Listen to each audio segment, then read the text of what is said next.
Mapagpalang araw po sa atin lahat. Catherine Bernardo nagsisalos daw sa bagong karelasyon ni Daniel Padilla. Pinag-uusapan ngayon ang bagong karelasyon ni Daniel na si Amanda. At ang tanong ng mga netizens, nakapag-move on na ba si Daniel kay Catherine? Ayon sa pinagkakatiwalaang source, mayaman ang pamilya ng bagong karelasyon ni Daniel Padilla. At ang bagong karelasyon ni Daniel Padilla di umano ay si Amanda Zamora. Anak siya ng isang mayor na si Mayor Frances Zamora. Ayon sa balita, bilyonaryo daw ang pamilya ni Amanda Zamora at nagmamay-ari din daw sila ng iilang negosyo sa ating bansa. At ang relasyon ni Daniel Padilla at ni Amanda Zamora ay inaabangan na ito ng madla. Pero nakakalungkot ang Katniel fans ay nawawala na sila ng pag-asa na magkakabalikan pa sina Daniel at Catherine Bernardo. Samantala si Amanda ay kilala din siyang isang influencer sa social media. Ayon sa mga netizens ay bagay daw sila ni Daniel dahil pareho na silang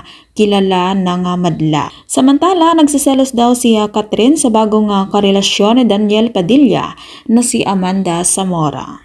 Ayon sa mga netizens, kaya tahimik lamang si Catherine Bernardo sa bagong karelasyon ni Daniel dahil masasaktan lamang siya pag pinag-uusapan sina Daniel at Amanda. Kaya naman hindi na ito nagsasalita tungkol sa bagay na iyan si Catherine. Para mas mabilis niya daw makakalimutan si Daniel ay didmahin niya na lang kahit na nagsiselos na daw ito dahil wala naman siyang magagawa dahil hiwalay na sila ni Daniel. Samantala, umaasa ang Katniel fans na magkabalikan pa sina Daniel at Catherine Bernardo. Kahit na nga po na nawawala na ng pag-asa ang Katniel fans ay sa bandang huli umaasa pa rin sila na magkakabalikan sina Daniel at Catherine Bernardo.